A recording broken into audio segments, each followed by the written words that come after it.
Lazio avec la tête de Brendan Chardonnay en deux-temps.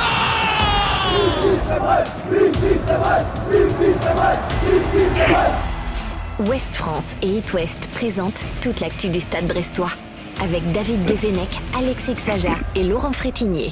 Un podcast animé par Tom Rossi. Bonjour à toutes et à tous, ravi de vous retrouver pour ce nouveau numéro de 100% ISEF en plein cœur du marathon championnat Coupe de France Ligue des Champions. Tout se passe bien, la foulée est bonne, pas de point de côté pour les Pirates. Et pour Alexis Xaja, de retour de la Cité des Ducs après avoir encore une fois déplumé les Canaries. Salut Alexis. Salut Tom, salut tout le monde. Ouais, tout se passe bien là, début 2025, tout va bien. Bon, lui, je suis certain, j'espère en tout cas, il n'a pas de savonnette dans les mains, contrairement à nos rugbymen français douchés par les Anglais. Main ferme et assurée pour vous raconter cette réception du PSG qui arrive. Salut Laurent Frétinier. Salut Tom, salut à tous. Et oui, Brest est aligné sur 3 tableaux, encore comme Liverpool qui s'est fait sortir de la Cup et Liverpool qu'on rencontrera si on sort le PSG. Ouais. Ah, c'est de belle comparaison, ça donne envie, tiens. Et puis lui attend Ousmane Dembélé de pied ferme, mais plaquage interdit, David Guézenec. Salut David. Oui, salut, oui, je ne sais pas ce qu'il faut faire pour arrêter Ousmane Dembélé en ce moment.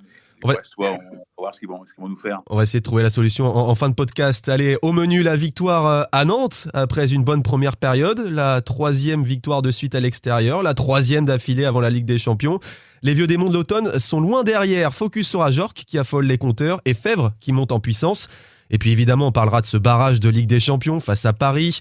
Les Brestois, sans pression, n'ont rien à perdre.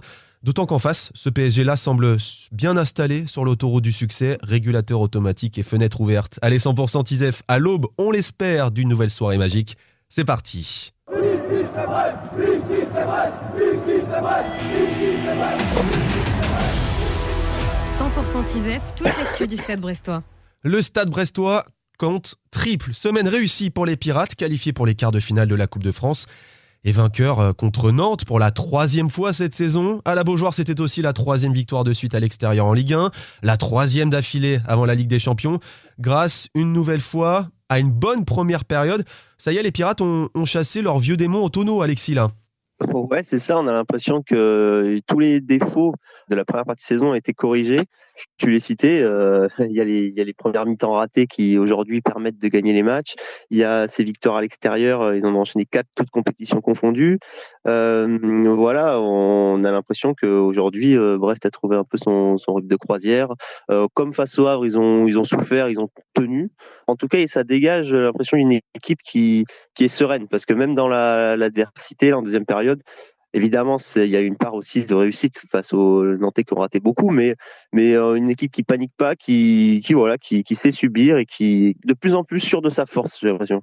Qu'est-ce qui a changé, David, par rapport à cet automne où ce genre de match-là, nos Pirates auraient pu faire match nul ou les perdre face à une équipe nantaise qui a un peu dominé en seconde période? Ce qui a changé, c'est déjà un peu de chance quand même à Nantes, parce que faut aller, si les Nantais avaient cadré, ça aurait peut-être été différent. Ce qui a changé aussi peut-être, c'est qu'en effet, ils prennent le rythme de ces matchs tous les 3 jours, qu'ils découvraient. Est-ce qu'avant les matchs de Ligue des Champions, ils étaient un ton en dessous? Est-ce que aujourd'hui, ils ont pris le rythme de ces matchs tous les 3 jours. C'est sans doute aussi une des raisons de la réussite actuelle. Laurent? Oui, mais je suis d'accord avec ça. Ils ont pris le rythme et puis l'infirmerie s'est vidée au bon moment. Avec, comme on va le voir plus tard, des joueurs qui jouaient peu et qui montent en puissance comme Fèvre, et puis de retour de joueurs, ça permet aussi de faire souffler. Le retour de Lesmelou quand même aussi, faut pas le négliger. Franchement, c'est bien, et puis sans doute une grande confiance les habite, et c'est sans doute ça qui leur permet de faire des bonnes entames de match désormais. Et puis quand il y a la confiance, il y a aussi la chance. C'est vrai qu'en ce moment tout va, quoi. Alors bon, faut rester prudent, mais franchement c'est assez c'est bluffant quand même. Allez, on va entrer un peu plus dans le détail et on est encore obligé de parler du serial buteur pirate, Ludovic Ajorc, bien placé sur l'ouverture du score, son 5e but en 5 matchs de Ligue 1. On n'avait pas vu ça depuis plus de 40 ans à Brest, Alexis. Ouais, Ludovic Ajorc en ce moment, il marche sur l'eau. Enfin, pas tout à fait, parce que Eric Roy, lui, il disait que justement, il marchait pas sur l'eau, parce que s'il marchait sur l'eau, il aurait marqué un doublé contre Nantes, parce qu'il a eu les occasions. Mais c'était plus pour la blague, parce que c'est vrai que Ludovic Ajorc, il fait là, il est dans une période exceptionnelle, parce qu'il y a les buts, mais il y a aussi dans le jeu où il est hyper important. Il participe. Comme on a l'impression de se répéter chaque semaine, mais mais il poursuit dans sa dynamique et c'est un joueur qui permet justement à Brest d'être dans cette série-là et voilà. Et maintenant on espère le petit but en Ligue des Champions là qui était passé pas loin contre le Real Madrid. Ouais, Eric Roy, avant que je donne la parole à David et Laurent, Eric Roy est évidemment d'accord avec toi, tu nous l'as dit, il attend même que Ludovic Ajorc soit capable de marquer ce petit but en plus. En tout cas, lui, ça faisait longtemps qu'il voulait l'avoir dans son effectif. Mais pas du tout, parce que ça fait très très longtemps que je souhaitais l'avoir dans mon effectif. Je suis très content de pouvoir l'avoir fait venir, et c'est vrai que quelque part, il remplit complètement ce que j'attends de mon attaquant. Après, pour marcher sur l'eau, il aurait fallu qu'il corse addition. Il a eu l'occasion une ou deux fois, mais bon, globalement, c'est vrai qu'il est dans une bonne période. Et c'est vrai que des joueurs comme lui, ils ont besoin d'être très bien physiquement pour pouvoir après s'exprimer techniquement. Donc, il est dans une bonne période, il faut qu'il continue. Ce que je lui ai dit avant le match, il faut pas stopper la série. Donc, c'est ce qu'il a fait ce soir. Donc, ça fait plaisir. Et quand lui est dans cette forme-là, c'est vrai que collectivement, on est bien meilleur. Quand Ludovic Ajorc est en pleine forme, ça se ressent collectivement. Ce que dit Eric Roy, t'es d'accord plutôt, David ? Bah oui, puis il fait un bien fou, on le répète souvent, mais il fait un bien fou par son travail sans ballon. Oui, évidemment que, et puis quand Vincent va bien, forcément que ça aide le collectif. Puis c'est un joueur précieux dans tout ce qu'il fait, de haut but. C'est un joueur de pied malgré son gabarit. Il fait forcément un bien fou à Brest quand un buteur est en réussite, évidemment. Et quand il a fallu le dos rond, il a aussi fait le taf devant pour conserver des ballons, Laurent. C'est sa force, hein, sa taille, son pressing sur la première ligne de pressing qu'aime tant Eric Roy. Lui, il le fait, il multiplie les courses, les efforts. Et Eric Roy a parlé de sa bonne forme physique. Et effectivement, il est en forme parce qu'il enchaîne. On l'avait déjà dit, franchement, c'est un athlète. Hein. C'est quand même une grande carcasse qu'il faut bouger. Il multiplie les courses sans souci. Alors c'est sûr que quand on est mentalement en telle confiance, les efforts semblent moins durs, mais quand même, faut le souligner. C'est un des atouts majeurs de Brest en ce moment. Il dit lui-même qu'il a besoin d'enchaîner pour être bon, quoi, qu'il n'est jamais aussi bon quand il enchaîne. Donc forcément, lui, les matchs tous les 3 jours, je pense que ça lui va. Bon, lui, il n'a pas encore les stats de Ludovic Ajorc, 5 buts en 5 matchs de Ligue 1. On a d'ailleurs souvent fait part de notre déception à son sujet. Mais là, il semble monter en puissance. Lui, c'est Romain Fèvre. Il a notamment été performant dans ce jeu de transition à la Beaujoire. Est-ce qu'on a retrouvé l'excellent Romain Fèvre de la saison 2021-2022, David ? Comme nous disait Grégory Lorenzi dans la dernière interview qu'on a eue, le haut niveau, c'est d'abord la constance. Et aujourd'hui, Romain Fèvre n'est pas encore un joueur constant, loin de là, sauf son problème. Mais sur ce match à Nantes, en effet, on a retrouvé le Romain Fèvre de cette saison-là. Si le Milan AC avait voulu l'acheter, mettre 12 ou 13 millions, si Lyon a mis 15 millions l'année suivante, c'est parce que ce joueur-là avait du talent. Son talent, on n'en a jamais douté, sauf que ça fait un moment qu'il ne le montre pas. Je pense qu'aller à Lyon n'a pas forcément été un bon choix pour lui. Il tombait d'une période où c'était très compliqué là-bas.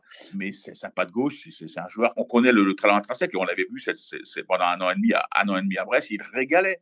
Maintenant, qu'il monte en puissance, au moment où Del Castillo est peut-être un peu en dessous, c'est très bon pour Brest. Voilà, il n'a pas encore montré son meilleur visage. On a que 2-3 matchs. Il peut faire beaucoup mieux. Alexis, des tribunes, Romain Fèvre, il semblait un peu partout, en tout cas avec une aisance technique qui a mis à mal les Nantais. Ouais, ce qui est bien, c'est qu'on a l'impression qu'il monte un peu que c'est une question de confiance aussi, parce qu'il monte en puissance. Il y avait déjà eu du mieux au Havre, même s'il y a eu, dans le dernier geste, il n'avait pas été totalement juste. Contre Paris, il avait fait un bon match, et là, il a fait un super match. Et justement, dans ce jeu de transition où il était aligné côté droit, parce qu'il s'est aussi évolué à plusieurs postes. Il était plus en 10 les derniers matchs, là, côté droit. Et c'est vrai que Brest s'est beaucoup appuyé sur lui, parce qu'il cherche beaucoup le ballon. Et il descend bas pour le récupérer. Et il est capable, par sa qualité tactique, de remonter, de casser des lignes. Et il y a une action, notamment, là, qui aurait pu limite mettre fin au suspense dès la première mi-temps. C'est quand il remonte tout le terrain, il fixe bien le défenseur et il lance Ajorc. Et c'est sur cette action-là que Ajorc bute sur Lopez, et ça aurait pu faire 2-0 après un quart d'heure ou 20 minutes. Et donc voilà, il avait tendance peut-être des fois à porter trop le ballon. Là, il faisait les choix justes, il lâchait au bon moment. Donc en tout cas là sur Nantes, c'est un des meilleurs joueurs, et il y a vraiment une montée en puissance de Romain Fèvre. C'est vrai que côté droit, il est intéressant parce qu'il peut rentrer pied gauche, quoi. Et c'est une de ses forces premières, en fait, de rentrer les jeux intérieurs, quoi. Et là, il peut le faire. Prochaine étape, Laurent, pour Romain Fèvre, ce sera d'être décisif. Décisif, il a déjà été à Reims, par exemple, mais non, c'est d'être décisif ou de faire un grand match dès demain en Ligue des Champions. En fait, c'est là dans un match qui brille avec tous les projecteurs. s'il réalise un grand match, qu'il influe sur le score final finalement, sans parler peut-être de victoire, mais au moins qui est au moins, je sais pas, peut-être aller chercher un match nul. Et ben là, on aura retrouvé le grand Romain Fèvre. Et ben voilà, je pense que demain c'est un rendez-vous important pour lui, ouais. Et messieurs, quelques mots sur la défense pirate à Nantes. Pas de but encaissé, c'est assez rare pour le souligner. Elle a subi, mais a été solide. À part le poteau d'Elia, il n'y a pas eu d'immenses occasions nantaises pour égaliser. Qui t'a particulièrement plu, toi, Alexis ? Déjà le retour d'Aïdara, parce que ça faisait longtemps qu'on l'avait pas vu dans un rôle de titulaire et il a été vraiment très solide.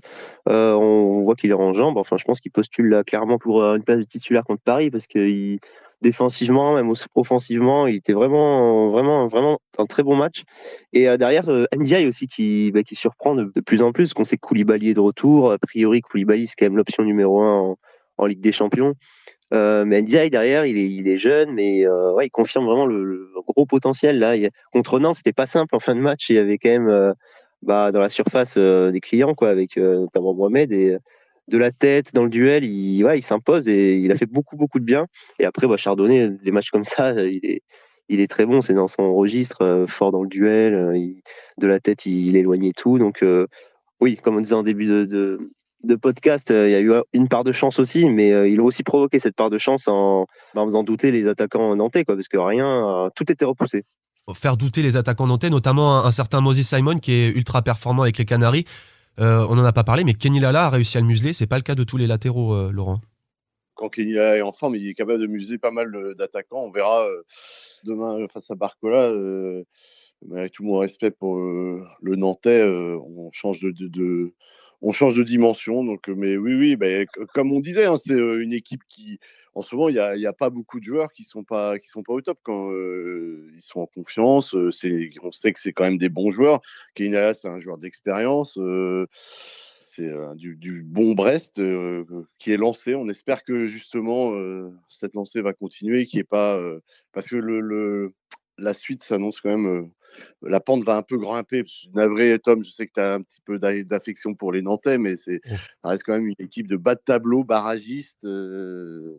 Là, ça va se corser. Clairement. Bon, pour viser plus haut, ça sera avec une défense solide, comme on l'a vu à la Beaujoire, David. Moi, ce que je trouve intéressant aujourd'hui dans cette défense, c'est que surtout, elle était à flux tendu depuis 2 mois. Aujourd'hui, donc Aïdara revient, l'arrivée de Bourgo, le Cardinal revient aussi, il peut jouer dans l'axe, peut jouer à droite, Edmilson Fernandez peut aussi dépanner à droite. C'est-à-dire qu'aujourd'hui, les postes, là, maintenant, c'est bon, il y a du monde partout. Et ça n'a pas été le cas pendant un moment. Donc non seulement les joueurs performent, mais en plus, il y a diverses solutions. Donc c'est ça qui est très intéressant. Allez, messieurs, après avoir scruté la performance des joueurs, on jette un œil au classement.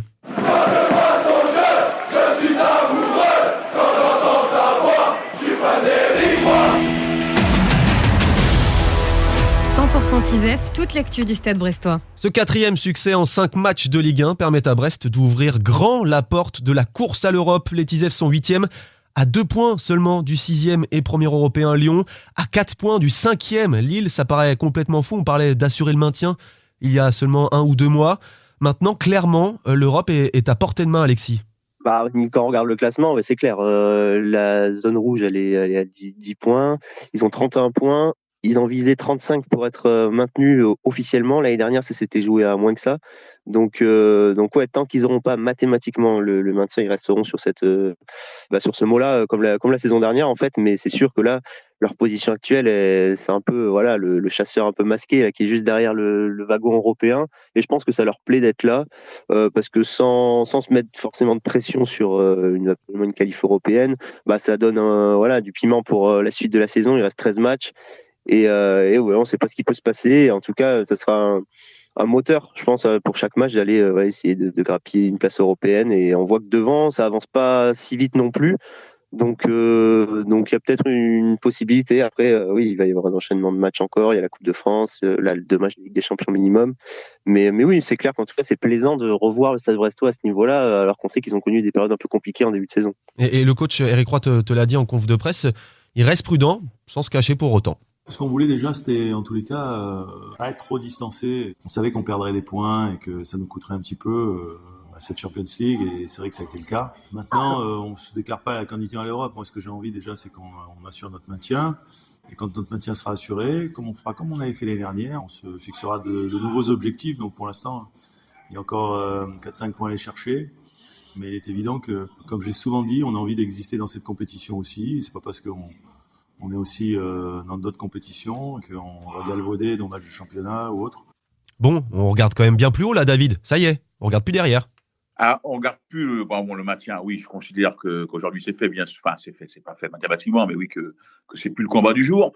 Maintenant, je change pas mon discours. Il faudra voir fin février où on en est, et puis surtout, est-ce qu'on aura encore du peps en fin de saison avec le nombre de matchs qu'ils auront joué, qui est forcément pas une habitude pour eux. La Coupe de France s'y ajoute. Non, moi, je reste prudent parce que c'est quelque chose qui découvre, on le répète, et qu'à un moment ou à un autre, peut-être que physiquement, ça va pas être simple. Au moment où est-ce qu'ils auront du jus dans le money time, je ne le sais pas, et eux-mêmes ne le savent pas non plus. Laurent, Alexis parlait tout à l'heure d'équipes devant qui n'avançaient pas très vite. Lyon a été à la peine au mois de janvier, Lens plutôt en dents de scie, et là Lille qui a perdu. Ça se rapproche? Ouais, ça se rapproche, ouais. Mais justement, le truc, c'est que Brest n'a pas son destin entre ses mains pour aller accrocher l'Europe. De toute façon, une chose est sûre. Alors, il y aura des confrontations, parce que on va recevoir Lens le 20 avril. On va recevoir Monaco. On va recevoir Lille. En revanche, on va à Nice et on va à Marseille. Et quand ce Money Time, je suis assez d'accord avec David. L'interrogation, c'est ça. C'est est-ce que une fois qu'il y aura plus de Ligue des Champions, parce que on va rester raisonnable. Je pense qu'on n'ira pas à Munich.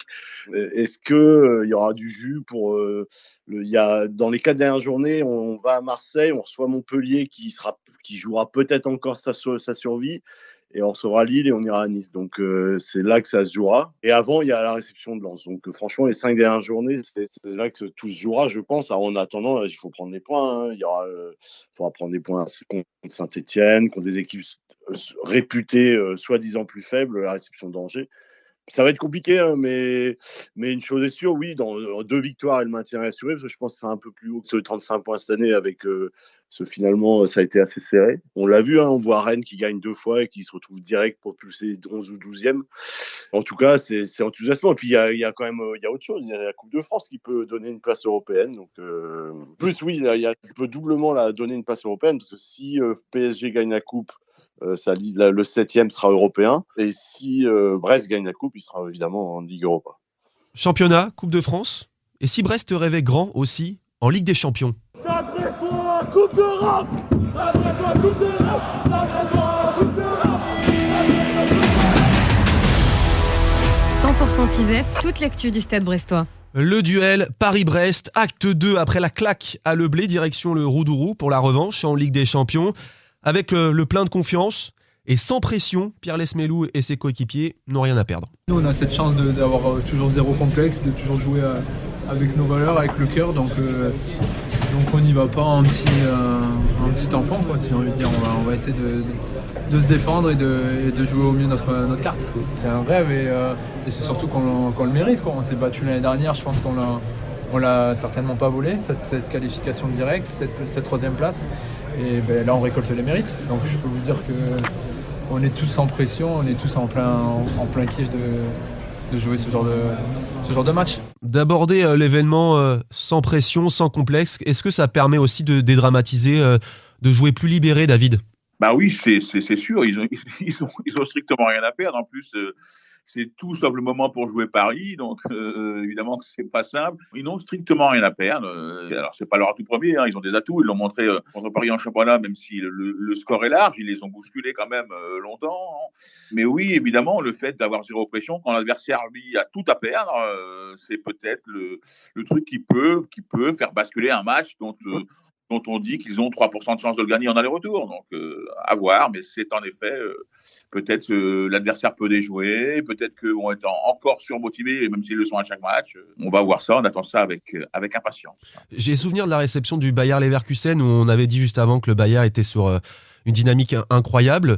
Et finalement, les Tisef avaient plutôt tenu la dragée haute à Leverkusen. Pourquoi pas reproduire ce genre d'événement, Laurent? En tout cas, une chose est sûre, dans le chaudron du Roudourou, finalement, qui se sont appropriés en Ligue des Champions, ils vont leur rentrer dans le chou, comme on dirait au rugby, et ils vont mettre une intensité folle. Je pense rien à perdre, au moins en tout cas sur le début de match pour essayer de faire douter Paris. Après, ils seront sans doute plus prudents vu que c'est quand même une confrontation aller-retour. Ce que je rêverais, c'est qu'il y ait toujours un petit enjeu, un petit espoir pour le match retour, quoi, qu'ils ne prennent pas que Dembélé soit muet déjà. L'objectif, si tu viens de le dire, Laurent, je vais lancer Alexis là-dessus, c'est de rester en vie après le match aller face à des Parisiens qui, eux, sont rompus à l'exercice de la confrontation aller-retour, Alexis. Ouais, c'est ça, ça change tout dans l'approche du match et Brest découvre ça un petit peu, les matchs aller-retour. Après, ils en ont conscience, ils en parlaient tous en zone mixte là, après le match contre Nantes. Mathias Pereira, je disais voilà, que l'important sera de démarrer très fort, très vite et d'essayer de faire douter les Parisiens en début de match, peut-être essayer de marquer tôt. Et en tout cas, ne pas prendre une valise à roue de roue, que si voilà, il y a un écart de 1 but, 2 buts, il faudra pas se jeter à l'abordage comme en fin de match en championnat. Il faudra essayer d'essayer de garder l'écart le plus réduit possible pour espérer au retour.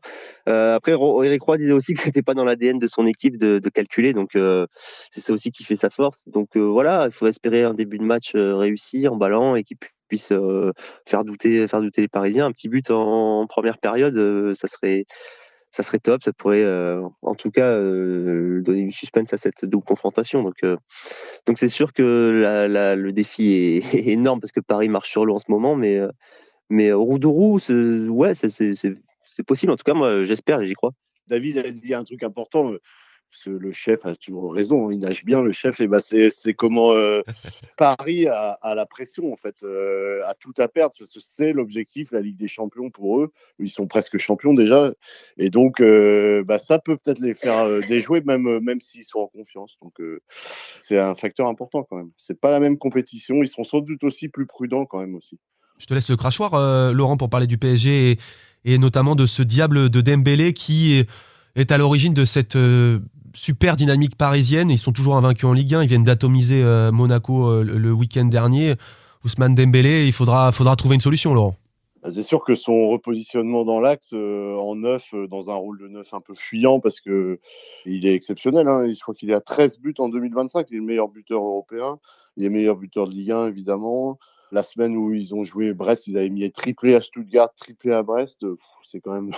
S'il est dans un bon jour, bien servi, puis il y a ce qu'il faut pour bien le servir, parce que malheureusement on peut pas mettre trois joueurs au marquage de Dembélé, parce que dans ce cas-là t'as Barcola, Doué, enfin bon, t'as toute l'armada qui est là, donc mais c'est vrai que je fais un article sur lui, j'ai eu un de ses premiers éducateurs, là, Mathieu Le Scornet, qui était l'adjoint de Julien Stéphan à Rennes, et quand il l'a vu débarquer à 11 ans, déjà, il avait repéré la fraîcheur, l'agilité technique, il avait déjà les 2 pieds à 12 ans, il me disait, donc c'est un joueur exceptionnel, et s'il continue, en tout cas, c'est bien pour l'équipe de France, hein. mais on aimerait qu'il soit pas bon juste demain, par exemple.